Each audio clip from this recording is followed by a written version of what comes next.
तेलही गेलं आणि तूपही अशी अवस्था शिवसेना आमदार अब्दुल सत्तार यांची झाली आहे. कुणामुळे?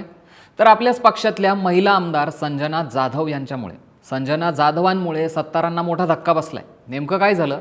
तर सिल्लोड पंचायत समितीवरील सत्ता त्यांच्या हातून गेली आहे. एवढंच नाही तर आता सोयगाव पंचायत समितीतही भाजपने सत्ता स्थापन केली आहे. सत्तार यांना बाजूला ठेवत कन्नड सोयगावच्या शिवसेना आमदार संजना जाधव यांना सोबत घेत भाजपने सभापती पदाच्या निवडणुकीत विजय मिळवलाय. त्यामुळे सत्तारांच्या हाती काहीच उरलं नाहीये.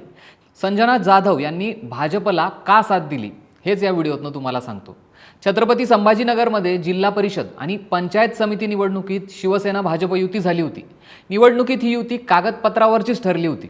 सिल्लोड सोयगाव विधानसभा मतदारसंघातही जिल्हा परिषद पंचायत समिती निवडणुकीत अब्दुल सत्तार यांनी स्वबळावर लढण्याचा निर्णय घेतला होता. त्यामुळे इथे भाजप विरुद्ध शिवसेना अशी थेट लढत झाली होती.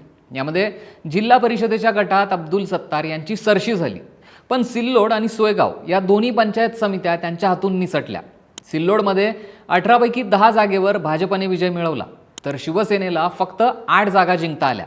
सोयगाव पंचायत समितीमध्ये 6 पैकी भाजप 3, शिवसेना 1 आणि शिवसेना उद्धव बाळासाहेब ठाकरे पक्षाचे 2 सदस्य निवडून आलेत.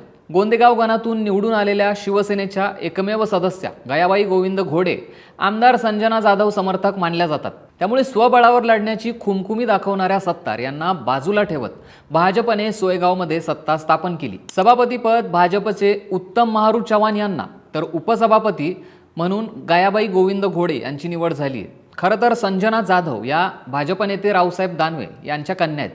लोकसभा निवडणुकीत दानवेंना सत्तार यांनी मदत केली नसल्याने त्यांचा पराभव झाल्याची एक थिअरी समोर येत होती आणि त्यामुळेच दानवे आणि सत्तारांच्या मैत्रीत दुरावा आल्याचं अभ्यासकांचं म्हणणं आहे. याचाच फायदा आता भाजपला होताना दिसून येतोय.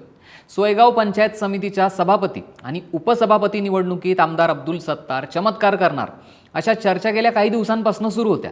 सत्तार यांचं धूर्त राजकारण ज्या राजकारण्यांनी पाहिलंय त्या भाजपच्या नेत्यांनी खबरदारीचा उपाय म्हणून आपल्या सदस्यांना सुरक्षित स्थळी ठेवलं होतं. आज प्रत्यक्ष मतदानासाठी हे सगळे सदस्य एकत्र आले आणि सत्तार यांची कुठलीच खेळी यशस्वी न होऊ देता दोन्ही पदं राखत त्यांनी सत्ता मिळवली. छत्रपती संभाजीनगर जिल्ह्यातील 9 पंचायत समित्यांच्या 126 जागांसाठी झालेल्या निवडणुकीत शिवसेनेचे सगळ्यात जास्त म्हणजे 55 सदस्य निवडून आले होते. त्या पाठोपाठ भाजपचे 38, राष्ट्रवादी काँग्रेसचे 12 आणि शिवसेना उद्धव बाळासाहेब ठाकरे पक्षाचे 11 सदस्य विजयी झालेत. तर काँग्रेसला 3, राष्ट्रवादी काँग्रेस शरदचंद्र पवार पक्षाला 2 जागेंवर यश मिळालं होतं. शिवसेनेच्या निवडून आलेल्या पंचायत समिती सदस्यांमध्ये पैठणचे 17, सिल्लोड आणि कन्नडमध्ये प्रत्येकी 8, वैजापुरात 7, छत्रपती संभाजीनगरात 6, गंगापुरात 5 तर सोयगाव आणि फुलंब्रीत प्रत्येकी 2 सदस्यांचा समावेश आहे. भाजपच्या पंचायत समिती सदस्यांमध्ये सिल्लोडमधले 10, छत्रपती संभाजीनगरचे 7, गंगापूरमध्ये 6, कन्नडमध्ये 4, सोयगाव, फुलंब्री आणि खुलताबादमध्ये प्रत्येकी 3 तर वैजापूरमधील 2 सदस्यांचा समावेश आहे. सत्तारांनी जिल्हा परिषदेवर वर्चस्व मिळवलं असलं तरी आपल्या खिशात असणाऱ्या दोन्ही पंचायत समित्या गेल्याने त्यांना मोठा धक्का बसलाय. तुम्हाला काय वाटतं? सत्तार यांनी स्वबळावर लढून चूक केली का? हे आम्हाला कमेंट करून नक्की सांगा आणि सरकारनं आम्हाला सबस्क्राईब करायला विसरू नका.